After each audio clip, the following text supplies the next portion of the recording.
ভাস্কর্য বানায়েন না। এটা বানালে বঙ্গবন্ধু যদি মুসলিম হয়ে মারা গিয়ে থাকেন কবরে তার শাস্তি হবে। তো আপনারা মনে করেন আমরা বঙ্গবন্ধুর বিরুদ্ধে বললাম, আসলে বলি নাই বিরুদ্ধে।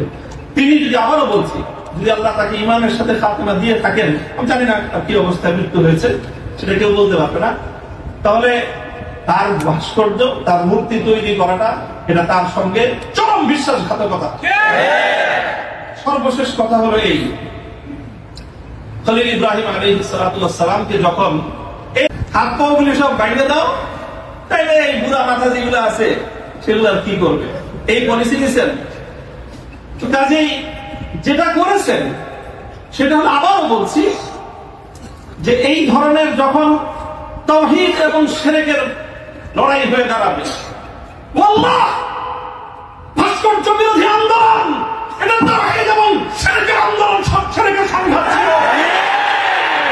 ভাস্কর্যের পক্ষে যারা ছিলেন তারা শিরকের পক্ষে ছিলেন, ভাস্কর্যের বিপক্ষে যারা ছিলেন তারা তাওহীদের সংঘাত।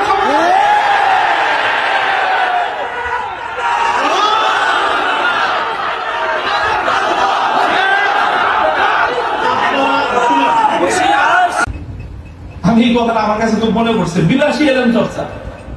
আজকে আমাদেরকে এই বিলাসী এলেম চর্চায় বেড়ে বসেছে। বিলাসী এলেম চর্চার পথ বাদ দিয়ে আমাদের আকাবির এবং আসলাফদের মতো সেই খেজুর গাছের তলায়, বট গাছের নিচে, সালাদ চাটার উপর বসে আমাদেরকে ক্বালা আল্লাহু ওয়া ক্বালা রাসূলের তালিম দেওয়ার সেই সবক গ্রহণ করতে হবে। ইনশাআল্লাহ আমরা বাতিলের তাফতে তাউসকে উল্টে দিয়ে সেখানে আমরা কালিমার ক্ষমতা সমুন্নত করতে পারি। মোল্লা মুহাম্মদ উমর রাহিমাহুল্লাহু তাআলা তিনি সারা পৃথিবীর সুপার পাওয়ারের সাথে টক্কর দিয়েছিলেন। আমাদের বাংলাদেশের মধ্যে কোন গণভবন আর সংসদ ভবন, বঙ্গভবন কিছুই ছিল না। কান্দাহারের ছোট্ট একটা ঘরের মধ্যে ভাঙ্গা কাঠের উপরে বসে টক্কর দিয়ে দিলেন তো সুপার পাওয়ারের সাথে। সারা দুনিয়া মনে করলো যে বেকুবের দল, 20 বছর পর আল্লাহ দেখা দিলেন তারাই বিজয়ী দল। তবে একটা দুঃখ আমার, আমি ওই এই গোটা প্রসঙ্গের সঙ্গে যারা যারা সম্পৃক্ত অধিকাংশই আমার সম্মানিত, অনেকে আমার মুহতারাম উস্তাদ, শুধু উস্তাদ না, অনেকে এমন আছেন যারা উস্তাদ মুতাওয়্যিব, অর্থাৎ আমি আমার মতো করে শাইখুল হাদিস রহমাতুল্লাহ আলাইহি আমাকে যাদের তত্ত্বাবধানে গড়ে তোলার চেষ্টা করেছেন, শুধু আমাকে না, আমার ভাইদেরকেও, মাহমুদ সাহেব হুজুর এবং আমি, আমার দুইজন বিশেষ করে, ওনারা অনেকে এখানে আছেন। কাজে তাদের প্রতি কোনো অসম্মান হয়, অমর্যাদা হয়, সেই কথা আমি বলবো না। কখনো ভুলে বলে থাকলে সেটার জন্য আমি নিঃস্বার্থ ক্ষমা প্রার্থনা এখনো করছি, যে কোনো সময় করবো, যে কোনো ভাবে করতে হয় করবো। তবে একটা কথা, দুঃখের কথা, হৃদয়ে রক্তক্ষরণের একটা কথা, সেটা যদি আমার বাবার দ্বারা সেই ভুলটা হতো আমি বলতাম।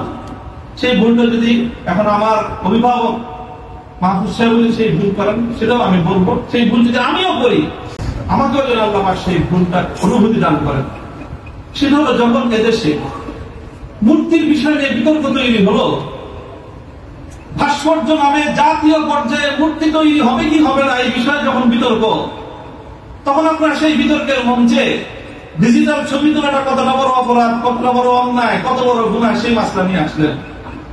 দুঃখটা এই জায়গায়, আপনারা সেই মাসলা উত্থাপন করে তখন এই মূর্তি এবং ভাস্কর্যকে প্রকারান্তরে বৈধতা দেওয়ার চেষ্টা করেছেন।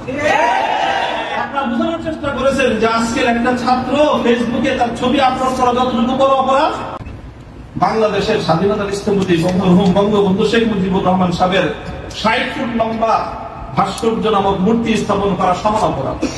এটা বোঝানোর চেষ্টা করেছেন আপনারা। ব্যাপারটা কি এক? এটাই হলো দুঃখ যে এই কাজটা সামনে করেন না আপনারা যদি ভাস্কর্যের বিরোধিতা করতে ভয় পান, তাহলে আমি আপনাকে দোষারোপ করব না।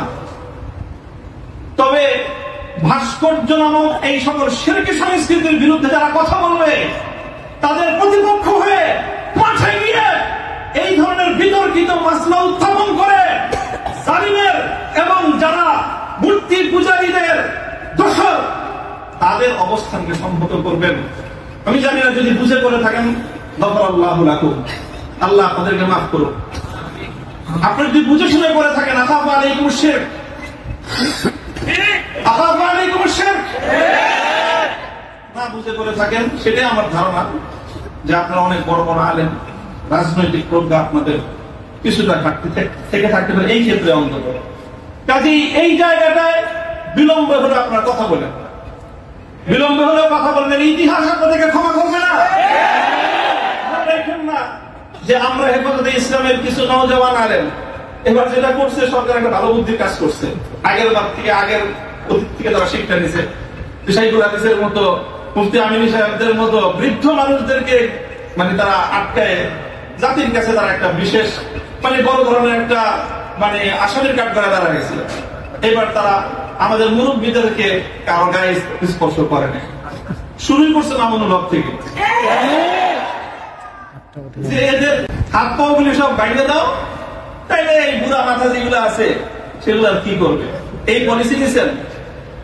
তো কাজেই যেটা করেছেন সেটা হলো, আবারও বলছি যে এই ধরনের যখন তাওহীদ এবং শিরকের লড়াই হয়ে দাঁড়াবে, আল্লাহ ভাস্কর্য বিরোধী আন্দোলন এটা তাওহীদ এবং শিরকের আন্দোলন, শিরকের সংঘাত ছিল। ভাস্কর্যের পক্ষে যারা ছিলেন তারা শিরকের পক্ষে ছিলেন, ভাস্কর্যের বিপক্ষে যারা ছিলেন তারা তাওহীদের সঙ্গে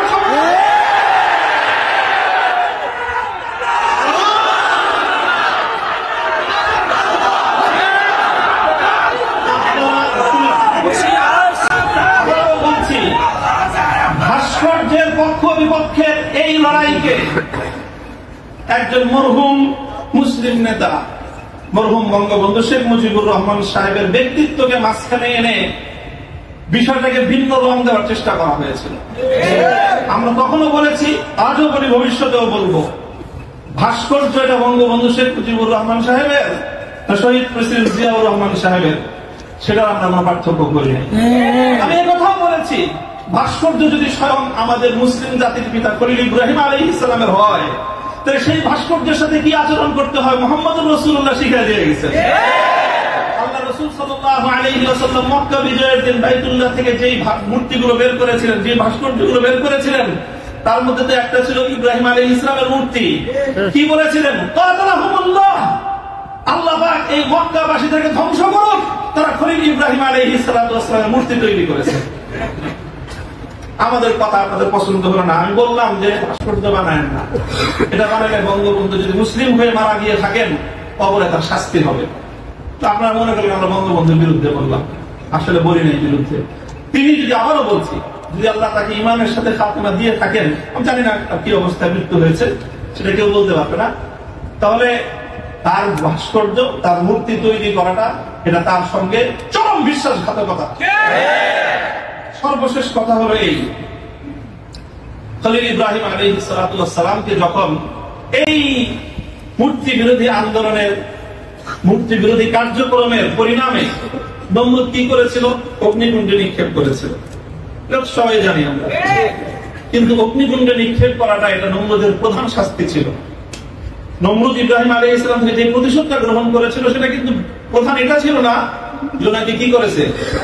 আগুনে নিক্ষেপ করেছে। আর খলিল ইব্রাহিমকে আগুনে নিক্ষেপ করে আর কি প্রতিশোধ নিবে? যে বেটা তার প্রাণাধিক প্রিয় সুপুত্রকে আল্লাহর জন্য হাসি মুখে কোরবানি করতে চায়, তার নিজের জীবনের দাম তার কাছে আর কতটুকু, তার কি মারবে আর কি জ্বালাবে? সবচেয়ে বড় যে জঘন্য কাজটা নমরুদ করেছিল সেটা হলো ইব্রাহিম আলাইহিস সালামকে অগ্নিকুণ্ডে নিক্ষেপ করার আগে ওনাকে বিবস্ত্র করে ফেলেছিল, ওনার সারা শরীর থেকে কাপড় খুলে ফেলেছিল, বাংলায় বুঝেন নাই, উলঙ্গ করেছিল। আল্লাহ পাক রব্বুল আলামিন ইব্রাহিম আলাইহিস সালামকে একটা পুরস্কার দিলেন। সেই পুরস্কারটা আল্লাহ নবী বলেছেন, আউয়ালু মান ইউসা ইয়াউমাল কিয়ামাতি ইব্রাহিম খলিলুল্লাহ। ও ইব্রাহিম, মূর্তির বিরুদ্ধাচরণ করার কারণে মূর্তি পূজারীরা তোমার শরীর থেকে সম্মানের আবরুর কাপড় খুলে নিয়েছে। কিয়ামতের দিন যখন সমস্ত মানুষ বিবস্ত্র থাকবে, সর্বপ্রথম আমি তুমি ইব্রাহিম খলিলকে কাপড় পরায়ে সমস্ত মানুষের সামনে সম্মানিত করব। আমার কেন জানি মনে হয়েছে আমি একজন অপরাধী, অনেক অপরাধের শেষ নাই, আমার ভুল ত্রুটির কোনো শেষ নাই। ওই যে বললেন না যে আপনার কাছে 42টা মামলা, মামলার তো অভাব নাই, এই যে কোনো মামলায় ফাঁসি দিতে পারেন। ফাঁসি দিতে তারা অন্য কিছু লাগে না। আদালতে দাঁড়ায় এক মহিলা আইনজীবী বলে, আরে বিচার করার জন্য এত কিছু লাগেনি, আমাদের কত হালকা সাক্ষ্যতে আমরা মানুষের বিচার করে ফেললাম। ওপেন আদালতে বলতেছে এই কথা, বিচার করার জন্য খুব কিছু লাগে না। হত্যা মামলা কতগুলো আছে? আমরা ছিনতাই মামলা আছে, পকেট চুরির মামলা, চুরির মামলা আছে, সব মামলাই তো আছে। যে কোনো মামলা দিয়ে ফাঁসি দিয়ে দিতে পারেন। আপনারা চেষ্টা করেছেন বিবস্ত্র করতে, চেষ্টা করেছেন, তবে একটা জিনিস ভালো করেছেন, আপনারা যে কেসটাকে বিবস্ত্র করার জন্য বেছে নিয়েছেন সেই কেসটা ছিল খুব দুর্বল। আগামী 50 বছরের জন্য ওলামায়ে কেরামের বিরুদ্ধে এই ষড়যন্ত্রের দুয়ার রুদ্ধ হয়ে গেছে। আপনারা যদি এই ধরনের ষড়যন্ত্র করতে থাকেন, জাতি আবার নতুন করে বলবে, এতদিন বলতো ইউসুফ আলাইহিস সালামের বিরুদ্ধে যে ষড়যন্ত্র করছে, মামুনুল হকের বিরুদ্ধে সেই ষড়যন্ত্র, সামনে বলবে মামুনুল হকের বিরুদ্ধে যে ষড়যন্ত্র হয়েছিল আব্দুল্লাহর বিরুদ্ধে সেই ষড়যন্ত্র।